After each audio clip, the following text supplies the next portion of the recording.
Assalamualaikum warahmatullahi wabarakatuh. Selamat sore Bunda. Di pertemuan ke-10 kita di kelas kewirausahaan, kita akan memaparkan prolog ke VPD. Ini penting buat Bunda ketika untuk memahami VPD, bagaimana Bunda mengisi nanti di pertemuan ke 11-12, Bunda akan diberi tugas terkait dengan VPD yang ada kaitannya dengan bisnis Bunda yang telah Bunda kirimkan pada saat UTS kemarin.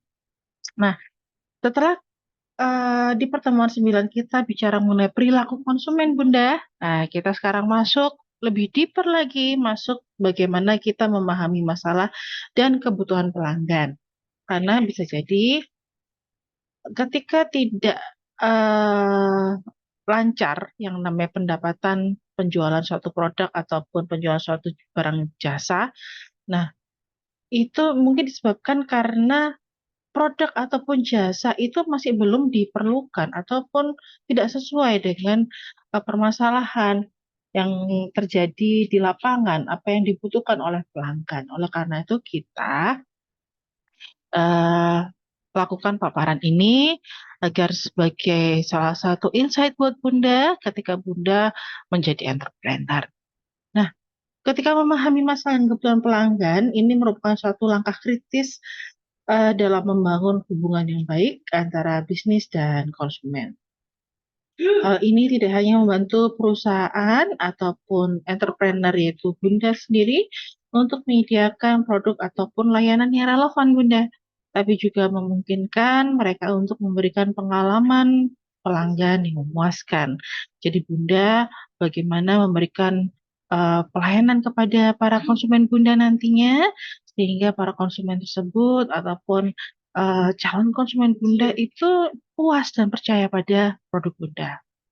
Nah, untuk penjelasan terkait memahami masalah dan kebutuhan pelanggan, ini kita akan bagi menjadi 3 topik. Yang pertama, memahami masalah dan kebutuhan klien Bunda. Lalu yang kedua, memahami profil pelanggan dan skema nilai untuk produk ataupun jasa yang Bunda tawarkan. Lalu kemudian yang ketiga, yang akan dilanjutkan di pertemuan selanjutnya terkait dengan value value proposition design atau VPD, yaitu bagaimana Bunda akhirnya mengetahui nih perbedaan antara job, spend, dan gains. Nah, nanti di seputar kegiatan VPD ini ada kaitannya job, spend, and gain seperti itu Bunda. Lalu value map itu juga ada Bunda. Nah, ketika kita bicara mengenai kebutuhan pelanggan itu, yang pertama, memahami masalah kebutuhan klien kita. Nah, masalah dan kebutuhan klien kita itu sudah pasti Bunda pada persepsi di mana Bunda jangan sampai salah memposisikan. Jangan sampai Bunda selaku entrepreneur itu tidak tahu akan kemauan klien. Lalu karena apa? Karena Bunda fokus pada ide produknya Bunda. Jadi Bunda lupa gitu kan. Bunda terlalu pede dengan misalkan ngapunten, terlalu pede dengan ide produknya Bunda gitu kan. Ini handal segala macam. Ya bagus seperti itu, tapi tetap kita harus kita harus paham dan tahu terkait ngapunten ini. Tiba-tiba kok avatar saya eh, tiba-tiba bergerak sendiri. Baik. Nah, kita masuk di sini Bunda. Ngapunten ini tadi ternyata saya belum melakukan share screen ya. Baik, ini kita masuk dalam memahami masalah dan kebutuhan pelanggan. Lalu kemudian setelah itu bagaimana pokok pembahasan agak seperti itu kenapa avatar saya di rotor apa tadi. Lalu kemudian nomor satu adalah memahami masalah dan kebutuhan klien kita. Lalu kemudian yang kedua memahami profil pelanggan dan skema nilai. Lalu kemudian yang ketiga yaitu job, pain, and gains, Bunda. Nah, kita masuk di sini, Bunda. Lalu kita masuk ke A ini.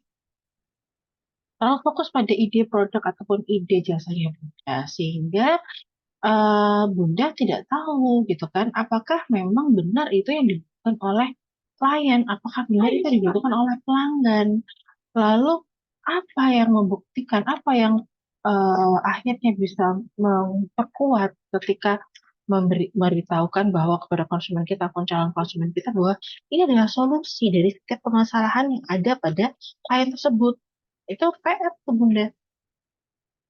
Lalu selanjutnya produk ataupun jasa harus disesuaikan dengan kebutuhan pasar. Ya, jelas Bunda. Jadi sebaik apapun produk atau jasa Bunda, tapi kalau itu tidak bisa dibutuhkan oleh pasar, maka akan sulit juga mengharapkan bahwa produk itu bisa bisa laku di pasaran.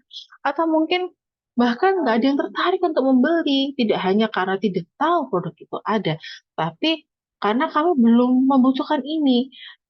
Seperti misalkan produk yang ada di pasaran, ada kaitannya sama produk DNA, Bunda. Saya lupa namanya apa. Ada produk yang bisa tes DNA kita.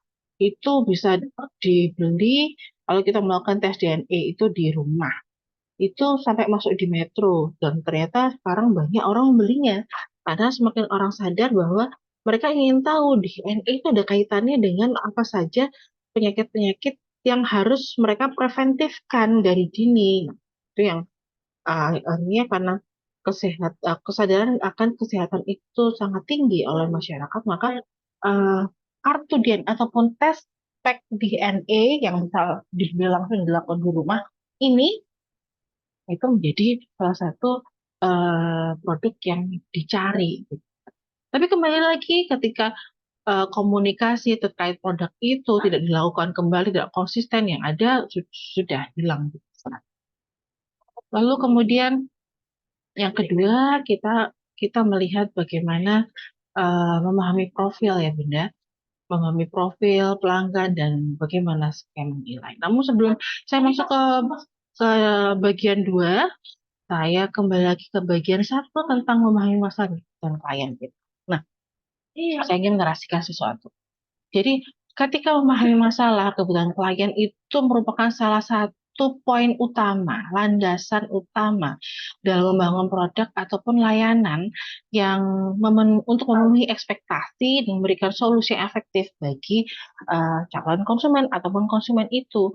Nah, oleh karena itu biasanya ketika hal ini terjadi itu melibatkan misalkan berbagai kegiatan seperti wawancara klien ataupun kita tanya jawab klien ataupun dalam percakapan langsung dengan klien gitu kan, itu adalah langkah awal untuk melakukan wawancara langsung. Kita tanya secara langsung dengan masalah yang terjadi, tantangan yang mereka hadapi, solusi yang mereka mereka harus harus ada gitu kan.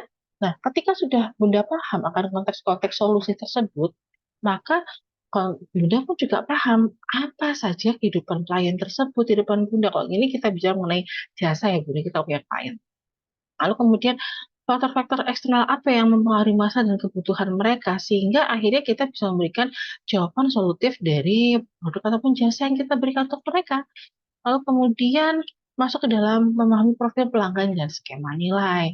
Nah, untuk memahami profil pelanggan dan skema nilai ini tentunya kalau tadi yang awal itu yang pertama kita melihat bagaimana memahami masalah dari kebutuhan klien itu merupakan landasan porsi utama kita ketika kita memberikan produk kita, baik barang maupun jasa.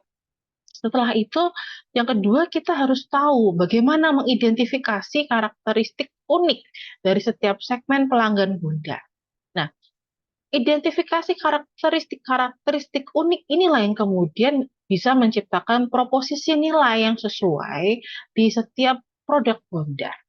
Ada kaitannya sama apa sih sebenarnya gitu kan? Ada kaitannya dengan segmentasi pelanggan. Kalau kita bicara mengenai segmentasi pelanggan di pertemuan minggu lalu, kita bisa bicara mengenai karakteristik demografi, perilaku, preferensi, yang akhirnya menunjang kegiatan terjadinya eh, putusan untuk membeli ataupun mengkonsumsi produk ataupun jasa kita. Ya, bagaimana pendekatan-pendekatan itu terfokus pada konsumen. Lalu bagaimana mengembangkan persona dari suatu produk-produk tertentu, Bunda. Nah, persona pelanggan itu sangat dibutuhkan juga, Bunda. Untuk apa? Kita bisa memberikan gambaran tentang karakteristik. Lalu kemudian kebutuhan pelanggan potensial terhadap berbagai variasi dari produk yang diberikan ataupun kebutuhan-kebutuhan yang mereka inginkan. Nah, oleh karena itu perlu adanya pemahaman skema-skema terhadap value dari produk Bunda, value dari jasanya Bunda, elemen-elemen penting apa sih dari skema nilai dari yang bisa diambil atau diberikan untuk si konsumen ini yang menjadikan prioritas untuk pengambilan keputusan membeli. Nah, di sini tertulis bahwa oleh karena itu profil pelanggan itu karakteristik. Nah, kita bisa mengasumsikan dari berbagai literasi. Tentunya harus update karena ada kaitannya dengan tren. Oleh karena itu diharapkan bunda-bunda mengikuti tren-tren tersebut, terus kemudian meliterasi diri bunda dengan banyak hal gitu kan. Lalu setelah itu setelah bunda tahu, lalu bunda amati dan cek ulang keadaan di pasar. Dan ingat bunda timing. Jangan sampai bunda kalah timing dengan yang lainnya. Ketika kalah timing dengan lainnya, sudah pasti konsumen sudah eh, tersolusikan atau terjawab solusinya mereka dengan produk-produk yang sudah ada di pasaran. Nah, sebagai sebagai entrepreneur itu harus tahu bagaimana dan kapan produk Bunda itu dipasarkan, produk Bunda itu kapan diciptakan, gitu kan, dikeluarkan. Gitu.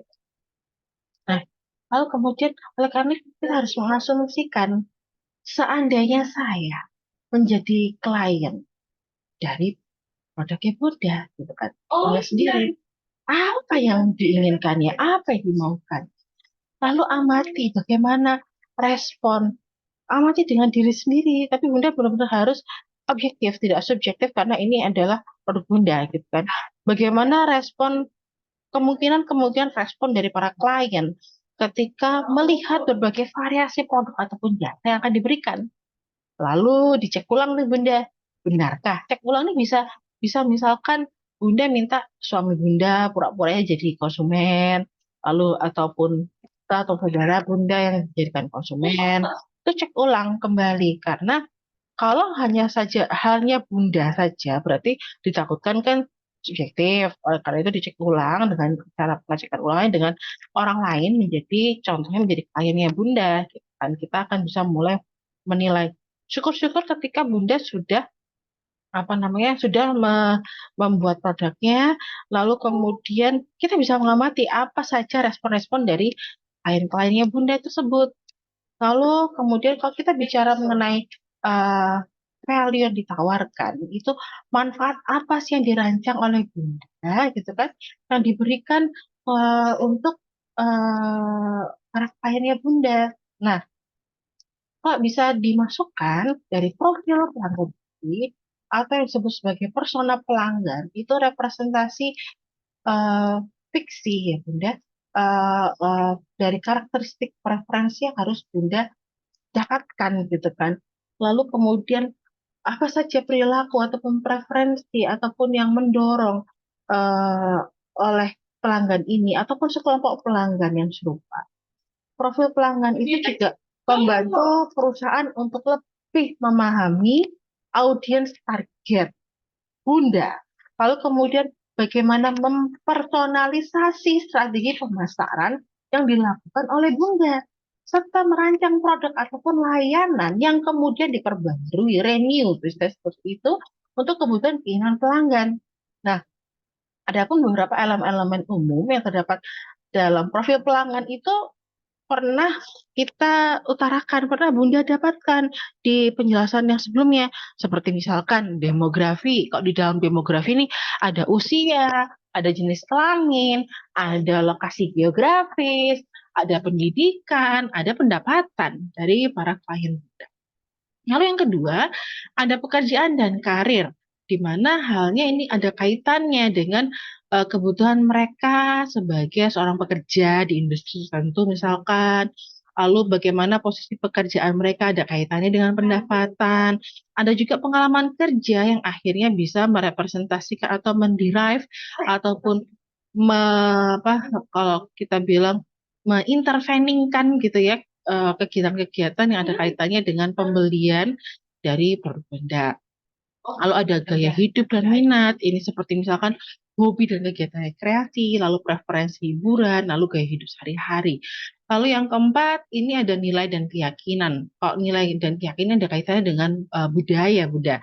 Ada nilai pribadi di dalamnya, lalu kemudian ada komunitas tertentu, ada etika juga, ada sikap terhadap isu-isu tertentu juga. Nah, kalau sikap terhadap isu-isu tertentu ini gampang banget kita bisa contohkan.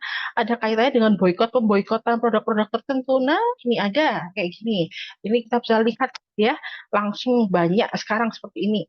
Lalu kemudian yang kelima, pengalaman dan tantangan.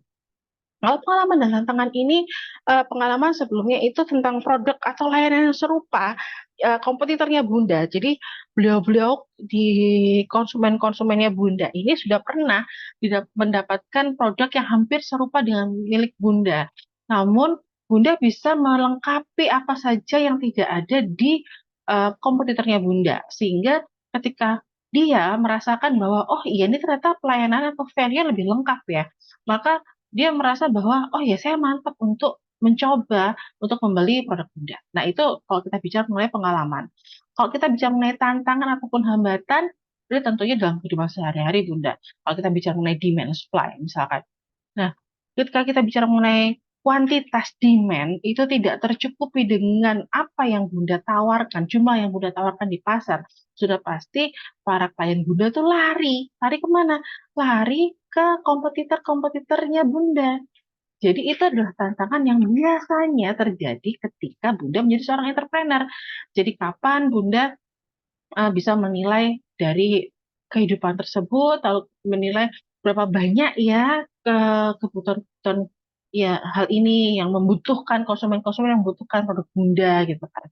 Lalu kemudian yang keenam ada keinginan dan harapan. Nah, keinginan dan harapan juga sudah saya utarakan di pertemuan yang sebelumnya. Bagaimana keinginan dari dan harapan dari konsumen. Kalau kita lihat e-commerce, karena sekarang masyarakat itu sebagai seorang konsumen udah pinter banget ya dalam melakukan e-commerce. Sebelum mereka melakukan pencarian, mereka lalu melakukan filtering terhadap pencarian mereka kembali gitu kan, yang ada di daerahnya supaya tidak terjadi upprice ataupun terlalu mahal karena adanya ongkir yang terlalu mahal karena tidak melihat di mana posisi toko ini, jangan sampai harga produk di e-commerce ini lebih rendah dibandingkan ongkirnya. Waduh, itu kan rugi banget ya Bunda. Jadi masyarakat sudah tahu itu banget gitu kan. Lalu kemudian setelah itu mereka melakukan filtering lagi terhadap feedback yang dilakukan oleh konsumen-konsumen sebelumnya yang pernah membeli produk-produk yang ingin Bunda beli. Lalu kemudian feedback-feedback dan bintang itu kemudian menjadikan suatu pengalaman dalam pengambilan keputusan. Nah, itu kemudian direpresentasikan ketika oke, didapatkan semua seperti yang diinginkan sesuai dengan feedback-feedback yang dituliskan, sesuai dengan bintang yang dituliskan juga dalam dalam aplikasi e-commerce tertentu itu, maka sudah pasti seorang menjadi seorang klien itu mereka oh ini sesuai dengan keinginan saya, ini sesuai dengan harapan saya, ini produknya sama gitu kan. Lalu ketika sampai tidak sama ya terjadi adalah feedback buruk. Aduh jangan sampai itu sulit tidak. Lalu kemudian, nah waktu di pertemuan awal gitu kan Bunda sudah kayak kita sama-sama gitu ya. Ayo Bunda kita buat kontak gitu kan. Ayo Bunda kita buat e-brochure. Lalu kemudian ayo Bunda kita buat produk video produk gitu kan. Edukasi produk Bunda itu ada kaitannya dengan media sosial, bagaimana Bunda melakukan preferensi dari bahasa berkomunikasi dengan para klien-klien Bunda itu. Lalu kemudian apa saja yang bisa dilakukan platformnya?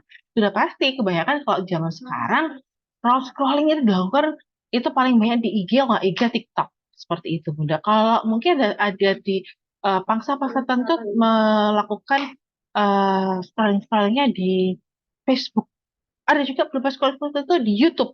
Nah, itu tuh yang Bunda harus pahami juga. Mana preferensi promosi yang akhirnya Bunda lakukan. Semuanya aja. Kalau saya sih cenderung semuanya saja Bunda. Kenapa? Jadi kan sama antara platform A dengan platform Z semua sama. Satu suara, tak ada yang berbeda.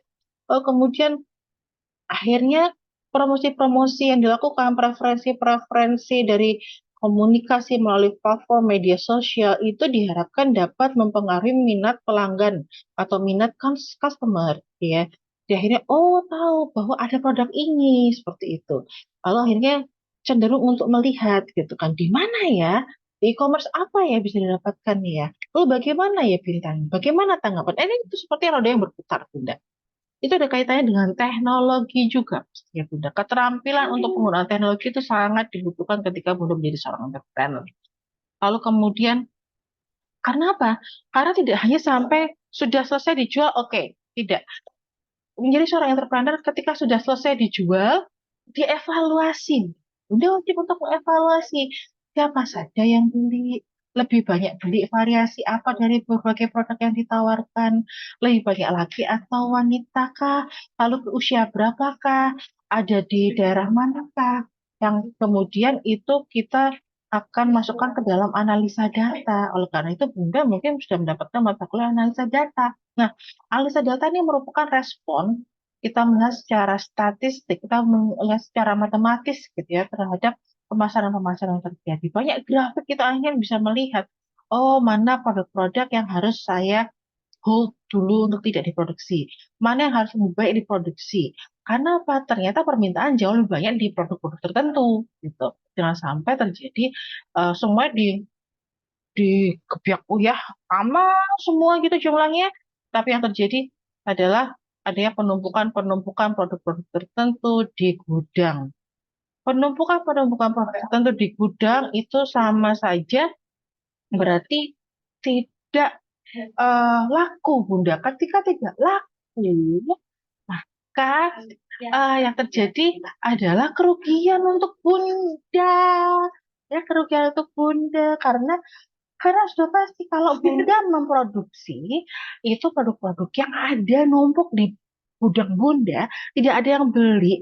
Nah, biayanya bagaimana? Ingat Bunda, ketika Bunda menumpuk barang-barang yang diproduksi di gudang terlalu banyak dan tidak berhasil untuk dipasarkan, itu ada timingnya loh Bunda, ada waktunya, ada expire date-nya. Apalagi kalau kita bicara mengenai produk makanan dan minuman, gitu kan. Wah, itu ada expired date-nya. Loh, jangan kan kalau kita bicara mengenai baju, ya, baju itu ada expired date-nya. Apa expired date-nya dari baju? Tren, Bunda. Sepatu, tren. Kemudian aksesoris, apa? Tren. Ketika orang sudah selesai tren itu, kemungkinan besar tidak akan tertarik untuk membeli itu. Ya, itu adalah merupakan respon karena itu dibutuhkan suatu analisa data supaya apa? Supaya Bunda selaku entrepreneur itu bisa tahu tren-tren perilaku deh konsumennya Bunda itu pripun. Lalu kemudian kecenderungannya untuk beli online atau offline. Nah, kalau offline itu orangnya seperti apa? Kalau online seperti bagaimana? Pasti akan ada perbedaan di sana. Nah, lalu kemudian ketika Bunda melakukan evaluasi, akhirnya Bunda tahu kan, oh, ternyata ini nih loyal nih sama saya ya. Ini sering beli sama saya. Nah, itu disebut sebagai loyalitas pelanggan. Di mana tingkat loyalitas terhadap merek ataupun produk tertentu itu ternyata itu dibutuhkan sekali untuk Bunda evaluasi. Jangan sampai pelanggan-pelanggan yang loyal ini kecewa. Kalau pelanggan ini kecewa, mereka pindah pindah pindah toko lain atau pindah di tempat lain yang ada mereka apa ya kalau bisa bicara nularin nularin pemikiran mereka, word of mouth mereka. Mereka bicara ke mana-mana, word of mouth ya. Ini bicaranya. Nah, itu yang paling harus dijaga sebagai seorang entrepreneur. Jangan sampai terjadi hal itu. Oleh karena itu dibutuhkan adanya value map. Nah, value map ini berjalan terus, nggak cuma stay satu tempat aja. Ada evaluasi terus, Bunda. Ada dirancang terus, Bunda. Apa yang dirancang? Manfaatnya, Bunda. Mau contoh, Bunda. Contohnya aja. Saya mohon maaf nih, saya contohnya produk yang hmm, diboikot ya Bunda ya. Eh, Pizza Hut misalkan Bunda ataupun McDonald Bunda. Eh, itu produk yang diboikot memang, tapi kita bisa melihat apa saja sih. Kita lihat value-nya, kemudian kita contoh, amati, tiru dan modifikasi gitu kan. Kalau kita bicara mengenai produk Pizza Hut gitu ya, Bun. Produk Pizza Hut sekarang banyak macamnya kan, Bun. Ada yang panjang, ada yang hati. Kalau Valentine saya nggak tahu Valentine tahun ini apakah ada Pizza Hut yang berbentuk hati gitu kan. Ataupun dulu tuh kok Pizza Hut yang panjang tuh pada saat perayaan kemerdekaan Indonesia, namanya Pizza Hut merah putih, ya kan? Lalu sekarang berubah menjadi apa tuh namanya saya lupa yang sangat panjang gitu. Kemudian kalau kita bisa McDonald, di McDonald ada menu-menu tertentu yang baru dikeluarkan ketika pada pagi hari. Contohnya aja untuk bubur ayam bisa dibeli pada pagi hari, disediakan. Lalu kemudian ada diskon tertentu untuk produk-produk yang ada kaitannya sama sarapan pagi, gitu ya Bunda. Lalu, lalu kemudian ada produk juga Bunda. Apa itu Bunda? Ketika ada yang namanya tahun baru Cina, Bunda. Bunda tahu kan di McDonald itu? Nah, di itu ada loh eh, produk yang ada kaitannya sama eh, Chinese Chinese Year, gitu kan. Sudah ada pun gitu kan banyak sekali. Burger ada kaitannya apa sih? Saya lupa itu. Ya nanti Bunda coba cek deh ketika Chinese year terjadi burger ini ada burger tertentu yang ditawarkan ya burger pros wow saya lupa namanya nanti kita lihat diri pun lalu kemudian setelah itu kita lihat lagi itu contohnya Bunda itu contohnya bagaimana value itu dilakukan lalu kemudian manfaat apa sih kelebihan dari produknya Bunda amati ataupun perhatikan juga bagaimana caranya agar produk jasa itu lebih menarik di pelanggan Bunda ada juga kan di McDonald itu dulu saya penasaran sekarang udah enggak ya. Apa sih kue kue yang kalau di kecil kok Bunda ketika kita ketuk gitu ya kita pecah di dalamnya itu ada tulisannya. Itu ada kaitannya sama kejayaan kita kemudian bagaimana ke depannya gitu. Itu lalu kemudian kita lihat lagi Bunda selaku entrepreneur harus selalu cek ya Bun. Bunda harus tahu kan, saya sudah utarakan tadi, cek benar-benar apakah value map dari skema nilai produk ataupun jasa Bunda itu sesuai gitu ya dengan customer profile atau profil pelanggan Bunda. Lalu jangan sampai gitu ya kalau berbeda. Nah, contohnya seperti ini Bun. Ada berbagai fokus pertanyaan. Seperti misalkan kualitas apakah ingin yang detail atau sederhana. Ini custom product biasanya. Lalu kemudian style. Kalau style ini realistik atau kartun, misalnya kalau kita bicara mengenai grafis gitu ya. Sekarang kan biasanya kalau kita bicara mengenai promosi gitu ya Bun, sampai kalau kita bicara mengenai politik, maaf nih Bun, masuk ke politik nih tanahnya. Nah, itu kita lihat baliho-baliho yang zaman dulu kita bisa biasanya melihat uh, foto dari calon presiden maupun cawapres kita itu dalam bentuk realistis ya foto yang sebenarnya. Oh sekarang kartun-kartun yang seperti Disney itu style ya itu ada kaitannya dengan pangsa pasar yang dituju. Siapa pangsa pasarnya? Kalau kita bicara mengenai pangsa pasar itu kita bicara ada kaitannya sama usia. Ada usia kita lebih shortir lagi dengan apa? Gen ada Gen X, ada Gen Z, ada milenial, ada Gen Alpha, whatever Gen itu. Nah, itu Bunda harus paham tren-tren seperti apa. Terus kalau kita bicara lagi, Bun, di usia-usia kayak seperti saya terutama di kelahiran tahun 77 ini, kayak saya masuk di generasi X ya, Bun. Oh, udah jauh banget sama generasi ataupun generasi Alpha ya. Eh, cara berpikir juga berbeda. Jumlah penduduk paling banyak di Indonesia saat ini adalah jumlah para milenial ataupun jumlah generasi Z ataupun generasi Alpha. Mengapa? Karena yang ngapunten, bukan apa yang generasi-generasi seperti saya sudah terkikis habis gitu ya. Apalagi baby boomers sudah banyak terkikis habis karena adanya cleansing dari COVID-19 kemarin. Entah kenapa akhirnya usia sedunia ini lebih banyak terfokuskan pada usia milenial dan generasi alpha. Itulah yang terjadi. Ya memang karena faktor kesehatan kalau sudah usia kan menurun ya Bu. Lalu kemudian ada beberapa elemen-elemen di dalam customer profile dan value map yang akan Bunda temui ketika minggu depan kita bicara mengenai value proposition design.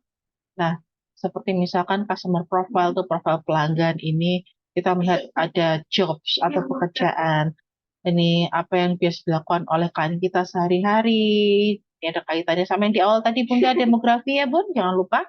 Lalu kemudian ada gains, ini ada gains ataupun keuntungan.